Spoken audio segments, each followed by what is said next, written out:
મારા સ્ટાફ મિત્રો અને મારા બધા બાળકો. આજે હવે એમ તો મારે કંઈ કહેવાનું રહેતું નથી. રક્ષા ટીચરે, ઉમેશ સરે બધાએ ઘણું કીધું છે, બરાબર છે. પણ હવે પણ રક્ષા ટીચર જેવો જરા ગુસ્સાવાળો સ્વભાવ તમને બધાને ખબર જ છે. તો તે બદલ પહેલાં તો હું સોરી કહી દઉં બધાને, કેમ કે મારાથી ઘણા બધા બાળકો ભરાઈ જવાય, મરાઈ જાય, થાય. પણ તે બદલ આજે તમે મને માફ કરજો, બરાબર છે. અને મારે બહુ ખાસ કંઈ કહેવાનું રહેતું નથી. જો તમે ભવિષ્યમાં બીજી સ્કૂલમાં જવાના છો, બીજું વાતાવરણ મળવાનું છે, તો ત્યાં તમારે ખાસ કાળજી રાખવાની છે. અહીં તમને જેવા શિક્ષકો મળ્યા છે એવા શિક્ષકો તમને જેટલા મળવાનું છે. અહીંયા તમને બધા ટકો કરશે, મારશે, પણ સ્વચ્છ કરશે. એવી રીતે નાના બાળકને કેવું કાળજીપૂર્વક રાખે તેવી રીતે તમને અમે રાખીએ છીએ. તો તમને ત્યાં કોઈ રાખશે નહીં, એ મારો પોતાનો અનુભવ છે.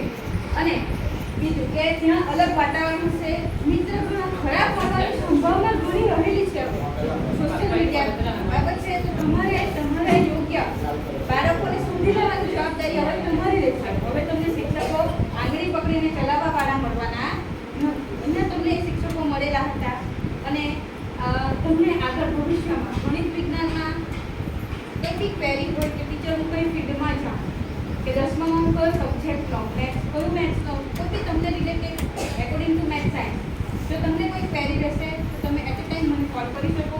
તમને બધા પાસે મારો નંબર છે. અને હવે એવું નહીં કે 8મામાંથી 9મામાં જઈએ કે મળવા નહીં આવવાનું, ટીચરોને મન થાય તમે ગમે જ્યારે સ્કૂલે આવી શકો. હવે છે તમારા માટે આ સ્કૂલના દરવાજા હંમેશા ખુલ્લા છે. જ્યાં પણ કંઈક જરૂર લાગશે ત્યાં તમે કોલ કરી શકો. Thank you.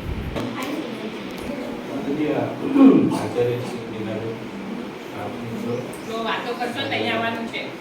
છે ને સકા બેસી જાવ પલાની વાળી. આજે આપણે ધોરણ 8નો વિદાય સમારંભ રાખ્યો, બરાબર? એટલે કે આપણે એક યાદગીરી દિવસ રાખ્યો છે. તમે બધા અહીંથી ભણી ગણીને જવાના છે, એટલે બધા આશીર્વચન આશીર્વચન કરજો. એટલે અમે વચન આપતા છે કે તમે જ્યાં જાઓ સુખી થાઓ, પ્રગતિ કરો, કઈ તકલીફ શીખો, બરાબર? હવે તમે અહીંયા 1 થી 8 ધોરણ ભણ્યા, બરાબર ને? પાછળ કઈ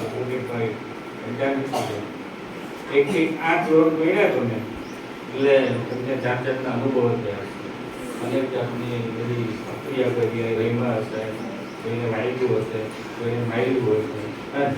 આ બધી યાદ હવે તમે લઈને કિસાન ભરી જવાનું છે. જ્યાં સુધી ટકાવો એ તમે લાવો, બરાબર?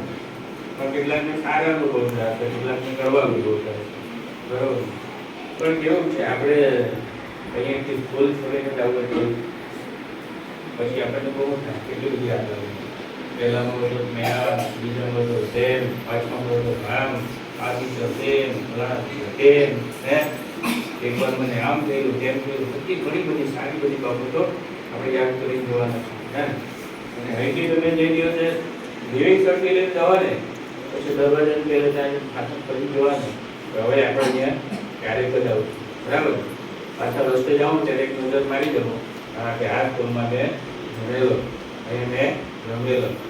ભલે તમે ગમે એટલા મોટા થઈ જાઓ, એટલે બર્થડે બી થઈ જવાનું, ચોબી થઈ જવાનું, તમને પહેલી યાદ આવે આ સ્કૂલ મારી હતી, શરૂઆત મારી અહીંયાથી. આજે અમે બી કોઈ જે સ્કૂલમાં જઈએ ત્યાંથી જતા હોય ને, જે સ્કૂલમાં ભણેલા તે સ્કૂલનું ગામનું નામ પણ કોઈ બોલે એટલે કાન ઉપર થઈ જાય, આ સ્કૂલમાં કોઈ ભણેલો. અત્યારનું શીખેલા વલસાડનું કે બાબલગઢ બલવાડા અત્યારે પાસ કરેલું, બલવાડાના ભાઈએ બી કોઈ લે એટલે મને તરત યાદ આવી જાય. એ સુધી તપાસણી કરતો હતો ત્યારે પણ બલવાડા ભાવ કામ ભણેલો, એટલે આપણી યાદ બધી તાજી થઈ જાય. તે સમયના બધા મિત્રો અને આપણા શિક્ષકો બધા આપણને યાદ આવશે. પણ એની વિશેષ આપણને જે ટીચરોએ આપણને વિશેષ બધું આપણને શીખવાયું છે કે તમારે આગળ જઈને શું કરવાનું છે, કેવા રોશનો કરવા છે, કેવું પ્રગતિ કરવાની છે, કેવું ભણવાનું છે, આ બધું તમામ વસ્તુ તમારે મગજમાં રાખવાનું. અહીંથી તમને જે પણ સર ટીચરોએ સંસ્કાર આપ્યા છે, જે કંઈ ભણાવ્યા છે બધું યાદ રાખજો અને એને લઈને તમે આગળ વધજો અને થોડુંક શું કહેવાય ઉત્તરોત્તર પ્રગતિ કરો, ભણો. તો કમસે કમ અહીંયાથી એક નિશ્ચય કરીને જજો કે હવે પછી મારે શું કરવાનું છે, એ એક લક્ષ્ય નક્કી કરી નાખજો. મેં કેટલાક બાળકોને જોયા છે કે 10 સુધી જેમ તેમ જાય અને પછી બંધ કરી દે. એવું નહીં કરતા.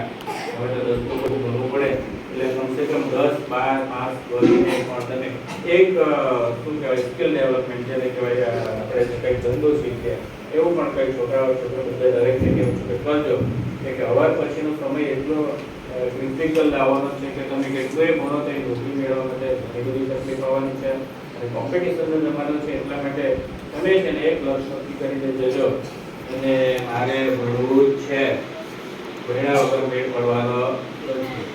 ભણજો અને ભણવાનું છે એવું રાખવાનું. ભણવાનું ક્યારે કે મહેનત કરશો ત્યારે, કાંઈ નહીં એમ જ ચોપડા લઈને જવાનું આવો તો કાંઈ એમ કંઈ ભળી જવાનું નથી. એટલે બરાબર મહેનત કરશો. બીજી વસ્તુ કે આપણે મારે એવું કહેવાનું છે કે જાય છે જેમ જેમ નવા આવશે તેમ તેમ જૂના બાળકો જશે એટલે આગળ જઈને તમે સારી મહેનત કરો. બરાબર? તમે વધારે કાંઈ નહીં કહેતા દરેક વાતની બહુ સરસ માહિતી આપી છે એનો અનુસરણ કરજો. બાકીનું જે વધેલું છે તે આપણા લાગતી સંબંધિતો લોકો એ તમને કહેશે. બરાબર છે? આપણે જ્યારે એજ છોડશું ત્યારે આપણે યાદ આવશે કે આ શાળામાં ભણ્યા બરાબર એટલે આપણા માટે ખૂબ જ બહુ સારી વાત કહેવાય અને આપણા હંમેશા માટે યાદ રહેશે. તમારે કદાચ છે ને માધ્યમિક શાળા કે કોલેજ તમને બહુ ઓછી યાદ આવશે પણ આ પ્રાથમિક શાળા છે એવી છે ને કે તમને તમારા જીવનમાં હંમેશા માટે યાદ રહેશે. અને પ્રાથમિક જે શાળાના જે ટીચરો છે એ પણ તમને હંમેશા માટે યાદ રહે. અમે કદાચ અત્યાર સુધીમાં અમારા જીવનમાં અનુભવ એવું છે કે અમે માધ્યમિક કે કોલેજ લેવલના શિક્ષકોને મળી ગયા પણ પ્રાથમિક શિક્ષકોને હજુ સમજ્યા નથી કારણ કે એ બચપનની એવી આદત છે. બરાબર? તો હવે આપણે મહેશભાઈને પણ વિનંતી કરીએ કે એવો પણ આશીર્વચન આપે.